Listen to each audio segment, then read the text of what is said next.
Is the zooming gonna work? Hmm? Oh boy. Big thing. Thank you guys for coming. I really appreciate it. My name is Michael McCambridge, and today we're going to learn about the Deflategate. This is a controversy between the NFL and Roger Goodell and Tom Brady. They penalized him for underinflated balls during the championship game in Indianapolis last year. Or the year before. Last year. Now, today I'm going to tell you why Tom Brady's innocent and why they should not suspend him, and the Patriots should get their draft picks back. I researched this topic to prove that Tom Brady's innocent using intelligent resources and key facts. Now, the fact is, they found the New England Patriots footballs deflated by 2 psi at halftime. Now, in the beginning of a football game, 2 hours before kickoff, each team has a set of footballs that they bring to get tested. The threshold for the NFL is 12.5 psi to 13.5 psi. So this is a 1 psi difference, which is almost impossible to tell to anybody who's not a professional football player. But the league measures the footballs with a specific gauge that they have at the beginning of the game. And the teams measure beforehand with their own gauges.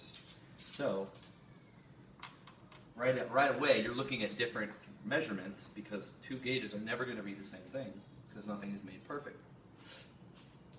Now, some players prefer to have a lower PSI in their footballs because of the stamina effect and stress on your arm.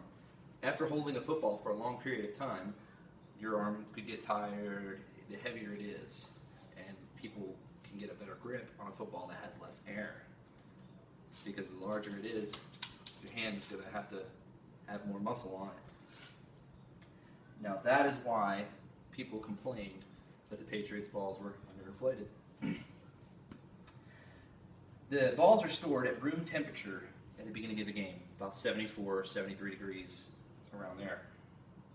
And Tom Brady knows, and everybody who's in his camp knows, he prefers footballs at the minimum 12.5 before the game starts.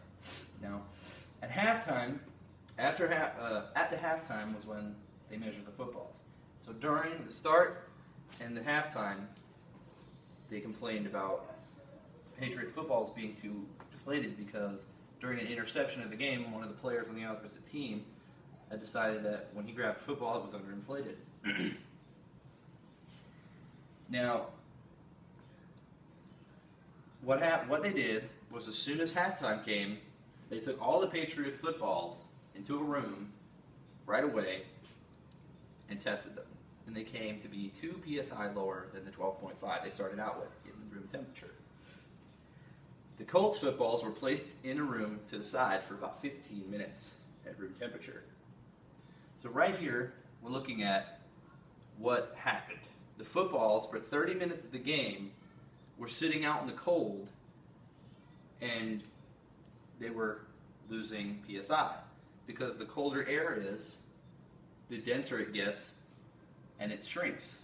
The hotter it expands.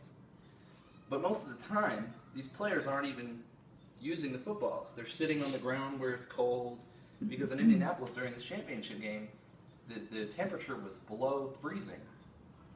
And most of these footballs are on a bag on the sideline or on the ground. Each football play is 14 seconds long at the most, and that's the most it sees per play. So you've got 30 minutes of game time, which is probably an hour during the championship game, and it's only being used for seconds at a time. Now, what they did right away was bring the Patriots footballs in at halftime, at the start, right after being cold, and they tested them at 2 psi underinflated. 15 minutes later of sitting in a room temperature room, they tested the Colts footballs. They were still deflated a little bit comparatively to 3.5 that they started out with, but they weren't as underinflated as Patriots footballs because they sat in room temperature and gained their volume inside the football back over 15 minutes. Now,